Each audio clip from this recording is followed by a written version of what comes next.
Irmãos, irmãs, boa noite.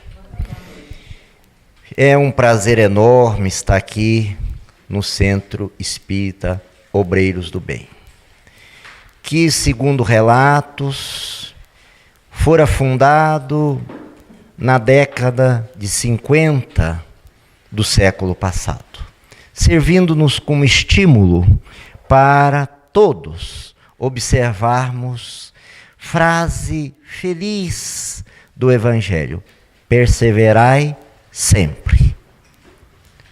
A própria existência do centro, das pessoas que o dirigem, dos trabalhos que aqui são realizados, demonstram a importância de se perseverar. Bom, nós, seres humanos, somos movidos por um tripé. Sabem aquelas cantoneiras antigas que tinham 3 pés? Mais ou menos somos nós assim também. O que nos move? O que nos faz progredir? O que nos faz sentirmos a nós mesmos? Primeiro, temos a honra de sermos espíritos, enquanto encarnados, alma. Depois de desencarnados, espíritos. E é graças a esse estado de espírito que nós nos diferenciamos de outros seres. Por quê? Porque nós temos consciência de nós mesmos e nós temos ciência da existência de um ser supremo. Podemos até dizer, às vezes, equivocadamente, que não temos consciência de um ser supremo. Mas temos ciência desse ser supremo. Como? Se olharmos um quadro, sabemos que aquele quadro retrata o autor. Se olharmos a natureza, não há como deixarmos de lado o Criador. Bom, se somos espíritos, exatamente porque temos consciência de nós e temos, no mínimo, ciência da existência de um ser superior, que chamemos de Deus, Alá, enfim, nome é o que menos interessa, o absoluto, o arquiteto do universo, a inteligência suprema, causa primeira ou primária de todas as coisas, seja como for, é Deus. É a tranquilidade de que temos uma paternidade segura, que não precisa investigação de paternidade. Está em nós, no nosso DNA,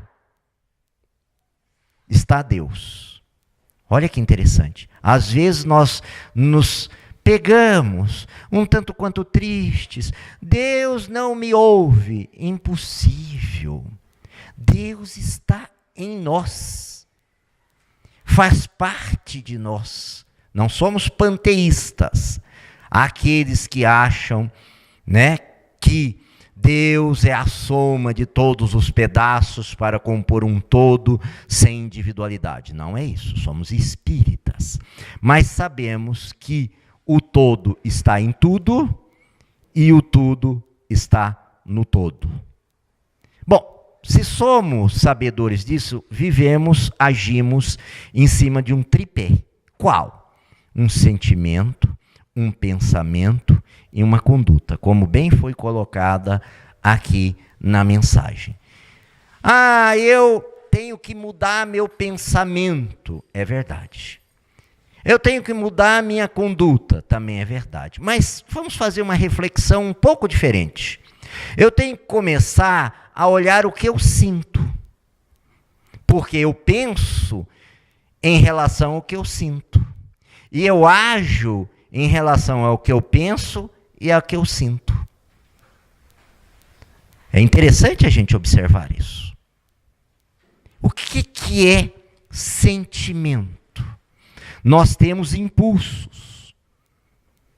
E como temos impulsos? Primários e genuínos, como falou aqui. A fé e a caridade são impulsos genuínos, ou seja, impulsos elevados. A barbárie, a cólera, a raiva são impulsos primários. Então, o que eu estou sentindo? Em que faixa de sentimento eu estou?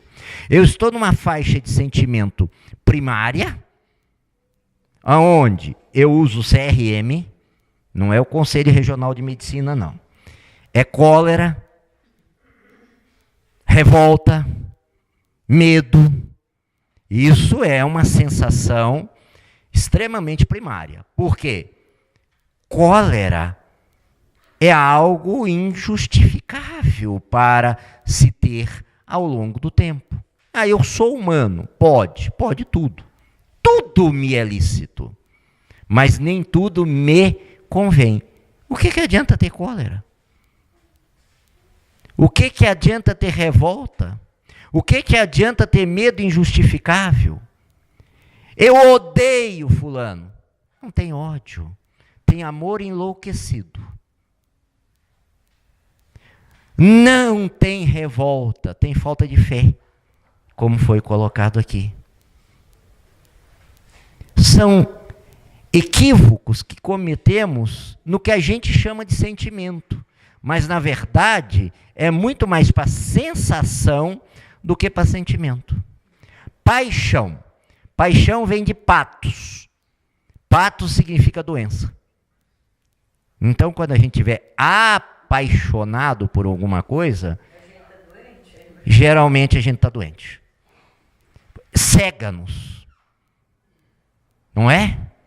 Se não fosse a paixão inicial, a minha esposa não tinha casado comigo. Quer dizer que tem que ter a paixão. Tem. Se ela estabelecer como único foco da vida, bem colocado pela nossa querida Eunice, aí é que a gente adoece. Não é? O apaixonar é necessário porque a gente ainda não tem uma elevação de espírito para ter um amor mais universal. Essa paixão inicial é necessária. Quando alguém chega, os apaixonados dizem, encontrei a mulher da minha vida. Eu penso tudo igual. O homem da minha vida, a mesma fábrica. E tem alguns ou algumas que têm uma paixão doentia. Essa que vai pela cegueira. Ele bebe, mas quando ele falou para mim, quando ele casar comigo, ele para. Será? Essa é a paixão já doentia. É aquela que nos impede a razão. É aquela que nos entorpece. A paixão é necessária. Mas, continuadamente, leva ao adoecimento. Até porque tem estatística que a paixão dura cerca de 2 anos e meio. Ela é extremamente patológica nesse sentido, ela vai ruindo. O que sobra de um casal é a amizade. Isso é o que sobra de um casal. Quando sobra. Se não sobra, só sobra. Desaparece. Dá até para fazer um trocadilho. Se não sobra a amizade, só sobra o relacionamento. Desaparece o relacionamento.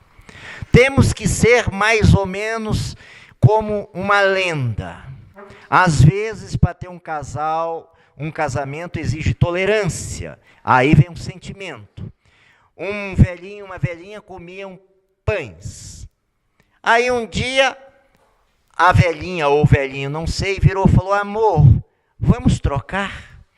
Hoje você come o miolo, deve ser a velhinha, e eu como a casca. Você gosta? Eu disse, eu adoro. Fazia 60 anos, possivelmente, que ele comia a casquinha do pão. Ou seja, num gesto de tolerância, num gesto de amorosidade. Não era anulação, era amor. Hoje está muito em voga de que cada um tem que ser o seu direito, cada um tem que exercitar o seu direito, cada um tem que competir com o outro. Competição não leva a lugar nenhum, leva a destruição. Nós temos que aumentar a cota do amor. E que sentimento, então, eu tenho? Um sentimento de cólera? Quando é um sentimento de cólera, nós olhamos tudo com cólera. Tudo. Chega alguém perto de nós, que esse indivíduo quer? 1 minuto que ele fala conosco, nós já perdemos o que não temos. Será que a gente perde a paciência? Não, se a gente tivesse, não perdia. O problema é que a gente constata que nunca teve. Já observaram isso? Perdia a paciência. Não, sua cota era pequenininha. E como falou ali na mensagem, é preciso tirar o orgulho, é preciso tirar o egoísmo, é preciso tirar a vaidade. Então nós temos primeiro que olhar o nosso sentimento, que tamanho que nós somos, realmente. Será que nós estamos num sentido gigantes? E às vezes estamos fazendo uma autoimagem equivocada. Para isso, nós precisamos olhar quem nós somos. O que estamos fazendo com o que somos. Isso é importante. Como estamos sendo empurrados pela vida. É verdade. Ou seja, isso é muito importante para nós. Qual é a nossa autoimagem? Não é aquela que a gente vê no espelho. Aquela é a nossa haloimagem. É a imagem de fora. Qual é a imagem que eu tenho de mim mesmo? Ou de mim mesma? Sou miserável, desgraçado, infeliz. Sou milionário. Porque às vezes a gente luta tanto para ser o rico no cemitério. Para ser o, entre aspas, saudável no leito do hospital. Ou seja, será que vale a pena? Qual é o sentimento que está nos movendo? É puramente material, como falou ali a mensagem? Se for puramente material, não teremos felicidade. A felicidade material não é desse mundo. Falou o Evangelho no capítulo 11. O Evangelho segundo o Espiritismo. A felicidade íntima e espiritual, nós podemos e devemos ter a nossa cota aqui sim. É totalmente possível. Depende de como estamos sentindo. Se estamos revoltados, tudo está contra nós. Olha, o patrão não gosta de mim. Você viu hoje que eu estou com pressa, o trânsito não anda. Eu adoro essas frases. Falo, nossa, você tem esse poder todo. Você já observaram essas frases tão tolas? Hoje que eu estou apressado, os sinais estão todos fechados. Não, é que você não está sincronizado com os sinais. Lei de Murphy. Né? Você pega a fila, tem 3 filas num congestionamento. Aí você está nessa, parece que está andando menos. Você pula para a outra, essa parece que andou mais. Ou seja, isso é ilusão. Existe a ilusão e a delusão. Ilusão é algo que a gente se engana. A delusão é aquilo que a gente sabe que é falso, mas mesmo assim a gente quer ser enganado. Por exemplo, chega alguém aqui e diz para mim, olha, esse celular eu acabei de comprar, mas eu estou muito necessitado, eu estou o vendendo por R$5. Aí a gente compra, a polícia chega, nós somos presos como receptadores, a gente diz, eu não imaginava. Como você não imaginava? Isso é uma delusão. Você tinha absoluta certeza que esse celular não custava R$5. Você quis ser espertinho e criou um problema para você mesmo. E assim é na lei de causa e efeito. Não adianta pulá-la. Jerônimo Mendonça tem uma frase que eu acho excepcional. Evolução não tem elevador. Tem que ser pela escada. Ou seja, degrauzinho por degrauzinho. Não tem como a gente suprimir. Olha, agora eu vou dar um salto do 1º para o 20º andar. Não vai. Não vai mesmo. Você vai degrau a degrau. Então, o sentimento é importante. O que é que nós estamos sentindo? Estamos no campo da sensação, da mera paixão, daquela coisa material? Ou já temos sentimentos genuínos, como desejo de ajudar o outro? Aliás, já sabemos que o outro existe. Que coisa bacana. Você escuta ainda, irmãos nossos, você escuta irmãos nossos chamados de psicopatas? Eles dizem assim, por que você assassinou aquele indivíduo? Me deu vontade. Aí quando me dá uma vontade, eu vou lá e assassino. Eu vou lá e mato. Ou seja, o sentimento é tão primário que nós percebemos ali a sensação, um desejo incrível de destruição. Nós que já estamos começando a ver o outro, a gente já falando, olha, ele deve ter sede, ele deve ter fome, ele deve ter frio. Quando dai a um desses pequeninos, é a mim que dás. Quem falou isso? Jesus. O que ele queria dizer? Um ato puramente religioso? Não. Quando dai a um desses pequeninos, é a sua natureza superior, ao seu impulso genuíno que você está dando, ao seu lado divino que você está ofertando, ao lado belo, estético, maravilhoso que todos nós temos. Então, vamos pensar, averiguar qual é o plano do nosso sentimento. Se estivermos na sensação, vamos pensar a sensação. Se estivermos no plano do sentimento mais genuíno, já vamos pensar em coisas ligadas aos sentimentos genuínos. Então, primeiro nós temos que mudar o pensamento ou primeiro nós temos que trabalhar esse campo sensação e sentimento? O que vocês acham? Vamos repetir.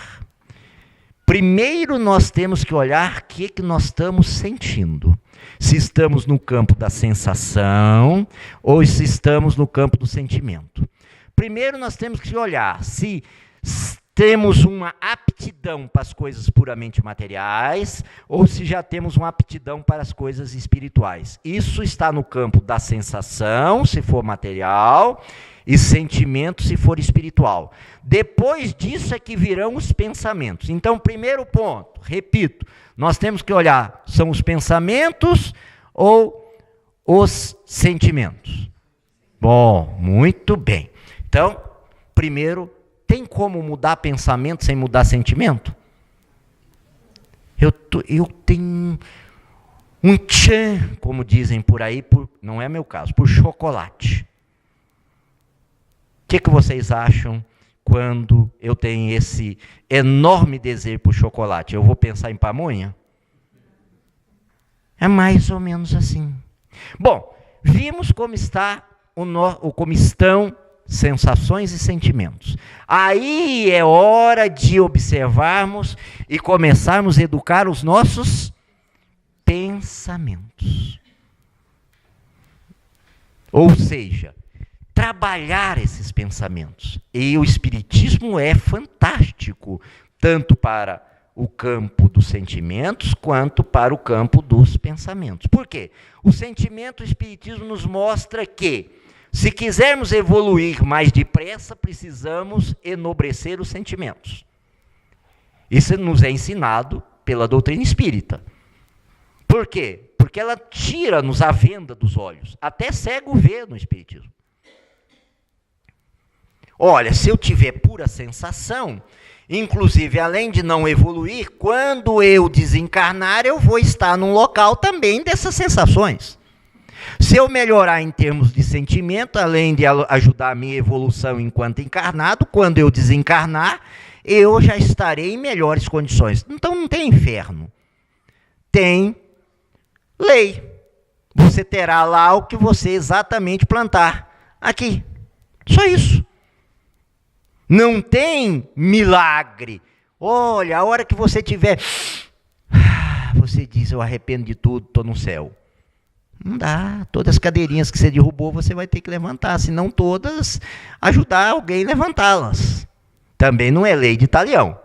Não é olho por olho, dente por dente. Bom, como é que estão os meus pensamentos? De acordo com os meus sentimentos.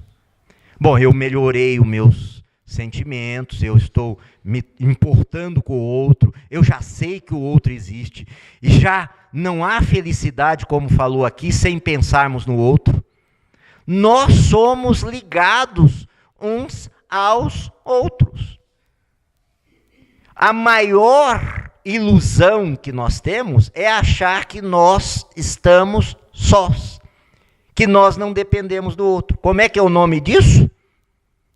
Egoísmo. E quando nós achamos que nós estamos acima dos outros, como é que é o nome disso? Orgulho. E quando nós achamos que nós somos assim sempre melhores do que os outros, falou ali, vaidade. Observaram como é simples? Se a gente achar que a última bolacha do pacote é egoísmo. Se a gente achar que somos o melhor pacote do mundo, é orgulho. E se a gente achar que o mundo só existe com a nossa bolacha, é vaidade. Perceberam como é a coisa? Então aí nós começamos a educar nossos pensamentos. Somos irmãos. Se somos irmãos, somos filhos de um mesmo Deus. Se somos filhos de um mesmo Deus e somos irmãos, somos iguais. Dias atrás, eu fui a um local, já que está gravado, eu não posso dizer. Eu fui a um local e um motorista do carro oficial, todo mundo que souber a história vai saber que é, né? Eu só não posso dizer aqui. E o motorista do carro oficial me disse assim: olha, você está vendo que a gente está no elevador, ninguém cumprimenta a gente? Eu disse, não estou vendo, estou sentindo um silêncio total. O senhor observou que gente entrou e gente saiu? Sim. Qual que é o problema? Perguntei. É que quando nós motoristas entramos no elevador, ninguém nos cumprimenta. Ah, é? É. Vamos resolver esse problema agora. Aperta de novo o botão para sobreloja. Ele apertou. Chegamos sobre a loja, entrou um, disse, boa tarde, ele é o motorista, mas ele é gente. No primeiro andar, idem, no segundo, idem, no terceiro, idem, no quarto, idem, sair no corredor, boa tarde, boa tarde. Ele está aqui do meu lado, ele é motorista, mas ele é gente. E ele virou no final e falou, nunca ninguém fez isso. Por que o senhor fez isso? Para saber como é que estava a minha coragem de não discriminar. Ou seja, às vezes nós nos acovardamos. Não precisa agredir os outros. Todo tipo de agressão é violência. Vocês não vão cumprimentá-lo, não? Isso seria violência. Eles podem até não querer cumprimentar, mas que eles vão sair dali sabendo que motorista é gente, vão. E que eles não vão esquecer dessa história fácil, não. Ou seja, nós precisamos importar com o outro. E isso é vigiar os nossos pensamentos. Como é que estão os nossos pensamentos? Só em relação a nós? Só para que nós levemos algum tipo de vantagem?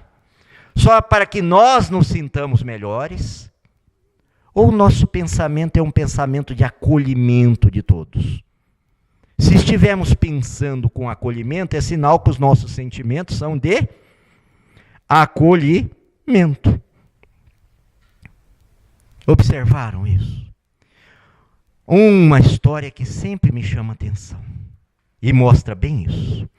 Um sujeito chega da empresa e fala aquele nome maravilhoso para a mulher, porque o chefe o chamou de alguma coisa e ele não podia falar para o chefe, porque senão era despedido.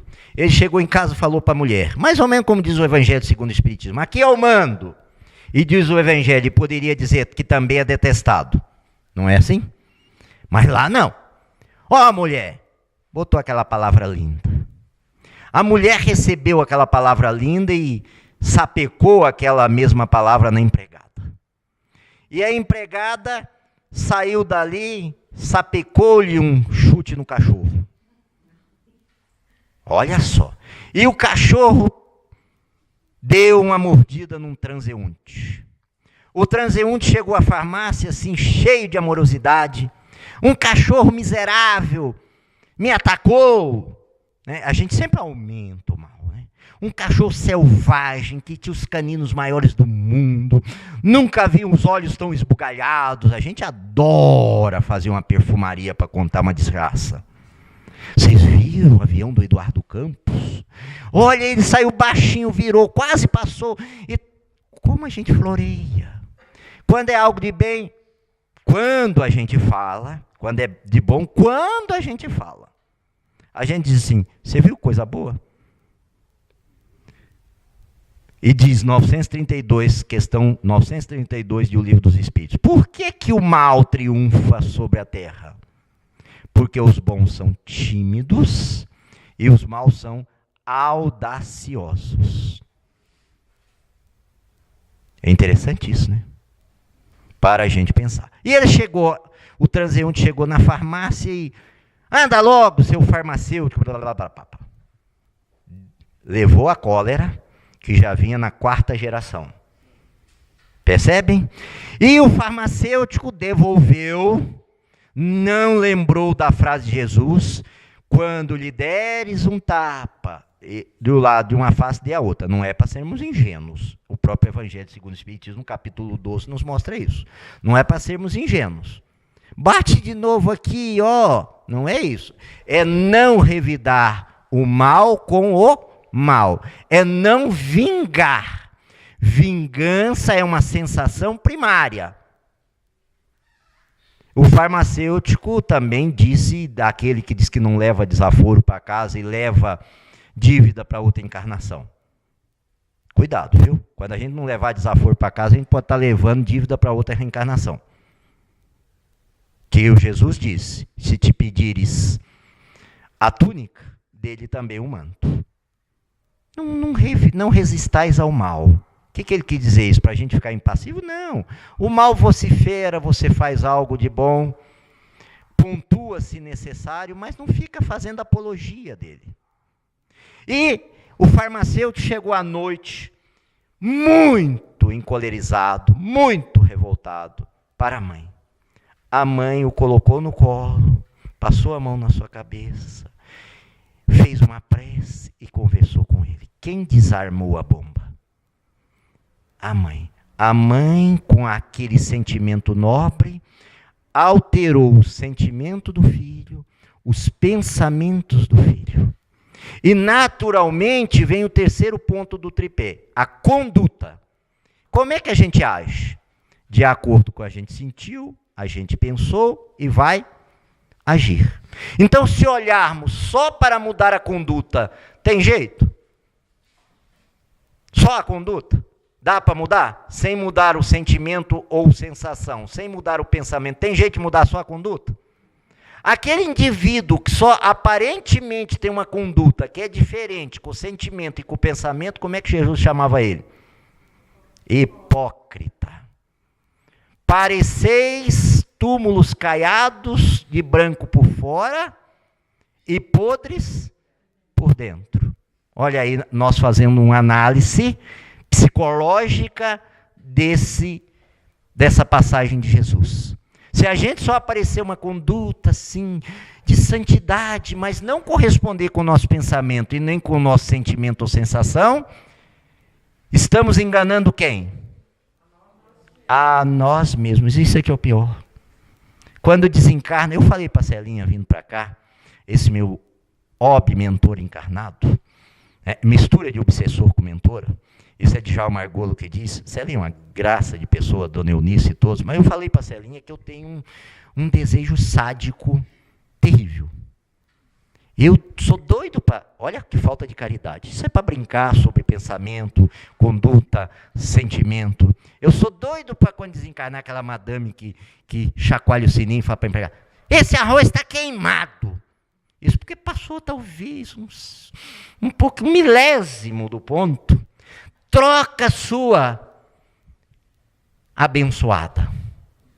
É assim, né? Muito abençoada, muito abençoada. E eu falo que quando desencarnar, eu sou doido para ficar numa região olhando ela bater o sininho. Não vai ter sininho. Ela vai olhar possivelmente para aquela empregada é um ser pleno de luz, porque soube resignar. Então, no lugar da cólera, do CRM, aquela cólera, revolta e medo, vamos mudar. No lugar da cólera, vamos pôr a calma.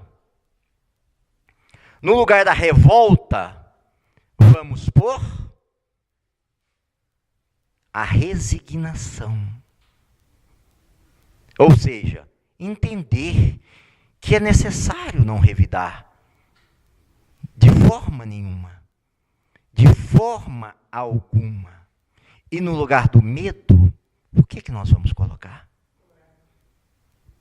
Uma mente corajosa. A coragem. E o que é coragem? Aquele sujeito que chega alguém, bate na porta e fala assim, é o ladrão, eu vou lá pegá-lo pelo colarinho. Isso é coragem? Isso é estupidez. O que é coragem? Diz Aristóteles. Aliás, vamos começar com Platão, que dizia que havia dois mundos, o mundo das ideias e o mundo das formas. O mundo das ideias nós chamaremos de mundo espiritual. E o mundo das formas, o mundo dos encarnados. E Aristóteles vem e diz, olha, tudo que é exagerado, seja para um lado, seja para outro, não é virtude. A virtude está ao meio. Então, coragem é não ser estúpido e nem ser omisso. É pontuar o que for necessário, de preferência sem agredir. Volto à agressão. Qualquer elemento que, dizia Gandhi, qualquer elemento que interfira na evolução de alguém é uma violência. Nós estamos tão preocupados com a violência, não estamos? Ou não estamos? Mas e com a nossa violência? Por exemplo, no momento em que nós nos agredimos com um pensamento negativo, o que nós estamos fazendo conosco? Nos violentando. No momento que a gente quer mandar no outro, determinar o outro, fazer com que o outro pense igual a nós, o que nós estamos fazendo? Violentando. Então essa violência aí fora é o reflexo da violência aqui dentro. Não adianta olhar lá para fora só. Vamos mudar o nosso sentimento, vamos mudar o nosso pensamento e vamos mudar a nossa conduta. Quando alguém for violento conosco, vamos lembrar de Jesus. Vamos colocar uma mente serena diante daquele fato. Ou seja, vamos fazer o ser pensar. Para que ele faz aquilo? Para que ele está agredindo? Para que ele está se auto-agredindo? Como é que está a autoestima dele? Às vezes não tem nem estima. Muito menos auto. Atrás de cada um ofensor, de cada um delinquente, tem um ferido. Ele é o maior ferido. Ele é um ser com uma doença extrema. Tanto ele está doente que ele não consegue sequer ainda ter um sentimento. Ele está tão no mundo da sensação que ele quer agredir. Ele está parecendo com a história do nosso cachorro, da história, do exemplo que nós demos. Nós vamos ser assim, tão animalescos? O Espiritismo nos aconselha que não. Por quê? Porque nós somos muito influenciados. Influenciados, em regra, pelos espíritos. Questão 459 do Livro dos Espíritos. Mais ou menos assim. Somos influenciados? Aí os espíritos respondem para Kardec. De ordinário, em regra, somos nós, os espíritos, que vos dirigimos. Então imagina, né? Somos por demais influenciados. E se eles encontrarem em nós sensações que afinizam, se eles encontrarem em nós pensamentos que afinizam, condutas que afinizam, seremos joguetes deles. É inteligente sermos assim?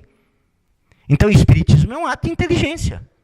Ou seja, é algo que nos chama a pensar como nós estamos agindo. Naquele tripé. Sentimento, sensação, pensamento e conduta. Tem como mexer na conduta antes de mexer nas outras duas coisas para trás?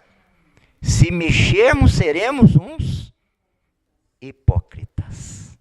O Espiritismo não se contenta com hipócrita. Por isso ele tem uma receita.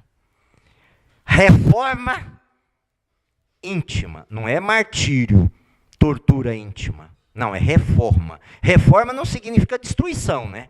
Eu quero acabar com o homem velho que há em mim. Não. Você não pode acabar com o homem velho, porque você se destruiria. Você vai transformando o homem velho que há em você em um homem novo. Tem como chegar de uma hora para outra e falar, olha, eu não penso mais, não sinto mais, virei anjo. Tá? Se alguém falar isso, interne, porque está num processo de esquizofrenia. Né? O Divaldo é que conta uma história interessante. Estava ele, o outro já foi. Tio Nilson. Aliás, o Divaldo é o vitorioso. Ele é o último sobrevivente da saga. O Tília já foi, Nilson já foi, em termos terrenos. Estava um sujeito, disse que numa reunião mediúnica, e o sujeito disse, eu sou Deus. E o Nilson, Divaldo, ele falou, vamos embora, porque a esquizofrenia agora mesmo vai olhar e vai falar, vai nos chamar de Jesus. Ou seja, não há essa santidade. Nós somos humanos. Temos que nos melhorar como humanos. A tal da culpa resolve? Arrependimento é bom? É. E qual que é a diferença da culpa para o arrependimento? Culpa, eu digo, se eu tivesse, é sempre uma condicional. Se eu tivesse agido assim, ou seja, na culpa, a gente sabe intimamente que poderia ter agido de uma forma, mas a gente, por algum motivo, consciente ou inconscientemente, a gente fez questão de dizer para nós mesmos que não sabíamos, e é por isso que a gente se sente culpado. Perceberam a diferença? Quando a gente, de alguma maneira, sabe, consciente ou inconscientemente, a gente faz de conta que não... A gente acaba de sair do centro espírita e fala assim, vou tomar uma birita ali. Aí mais 2, aí mais 3, depois da manhã fala, nossa, eu de novo. Mas você sabia que não devia tomar nenhuma. Então havia o conhecimento antecipado de que aquilo não era bom. Isso é culpa. Agora o arrependimento é diferente. O arrependimento é quando eu vejo que eu fiz algo, não sabia que aquele algo iria fazer aquele estrago, percebi que aquele algo fez o estrago, eu volto atrás e refaço. O arrependimento é sadio ou não? E a culpa? A culpa leva à vitimização. A culpa é tóxica. A culpa leva ao coitadismo. Dr. Inácio Ferreira conta que quando, no livro No Divã da Anastácia, eu nunca lembro, mas eu acho que é assim mesmo. Eu lembro no Divã com Gicovati, eu sei que é da Anastácia. Ele tem uma passagem, aliás, o livro é muito interessante. Ele tem uma passagem interessante, onde ele diz que Chico conta que Jerônimo Mendonça chegou lá assim, todo. Aí Emmanuel chegou com Chico do lado do leito que estava o Chico, e disse, Chico, sabe qual é o seu... Jerônimo, perdão, sabe qual que é o seu problema? Não, coitadismo. O Chico também, quando precisava ser vigoroso, está vendo a importância? Ele não era grosseiro, ele era firme. Ele estava no meio termo, não dizia... Que absurdo, Jerônimo, você é um espírita, ainda sofrendo disso, isso seria julgamento. Isso seria violência. Ele chegou e pontuou o problema do Jerônimo. Então, culpa leva a coitadismo. Espiritismo não quer coitados. Espiritismo quer ser humano saudável. Espiritismo é a melhor terapêutica para a mente. Porque além da reforma íntima, que é ver humanamente o que a gente pode ir fazendo e arrependendo-se do que erramos e transformando o que erramos, ele quer uma outra coisa de nós, a divisa máxima do Espiritismo, a bandeira máxima do Espiritismo. Fora da caridade, não há salvação. Tem jeito da gente fazer caridade sozinho? A caridade sempre implica o outro. E o que nós falamos ali? Quando a gente olha o outro, no mesmo nível, nós estamos deixando de ser egoísta, orgulhoso e vaidoso. Olha como é uma terapia fantástica a caridade. Mata 3 vícios de uma cajadada só. Já tinham parado para observar isso? Quando eu vou em busca do próximo, eu me compadeço com o próximo, eu me igualo ao próximo. Quando eu me igualo ao próximo, eu sou egoísta? Eu sou orgulhoso? Eu sou vaidoso? O grande discípulo encontra o mestre, o grande mestre, encontra o discípulo como? O grande mestre fica de joelho para encontrar o discípulo. Para quê? Para ficar na mesma altura do discípulo. Querem um exemplo de quem fez isso? Jesus. O ato mais primoroso disso, quando ele lava os pés dos discípulos. Olha como é importante a gente observar isso. Naquele momento ele está dizendo, vós sois deuses, farão o que eu faço e muito mais. Naquele momento ele não está massacrando o discípulo, ele está elevando o discípulo. Porque se Jesus, ou quem quer que seja, massacra alguém, isso é violência. Quando Pedro tira a espada, corta a orelha do soldado romano, o que Jesus disse? Meta-lhe a espada, foi isso? Pedro, embainha-te a tua espada.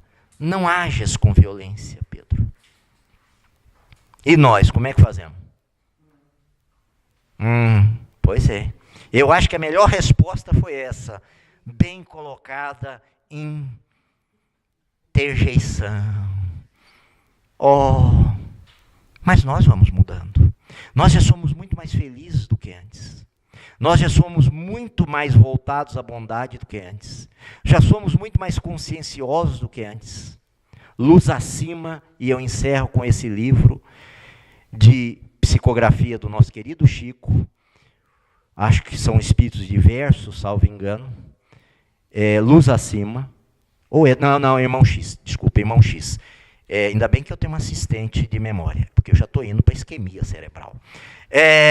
Irmão X, Luz Acima, no prefácio, no início do livro, ele já diz, enquanto tem muitos que degladiam, enquanto tem muitos que semeiam a guerra, lembrem da passagem de Jesus, sede misericordiosos, complacentes.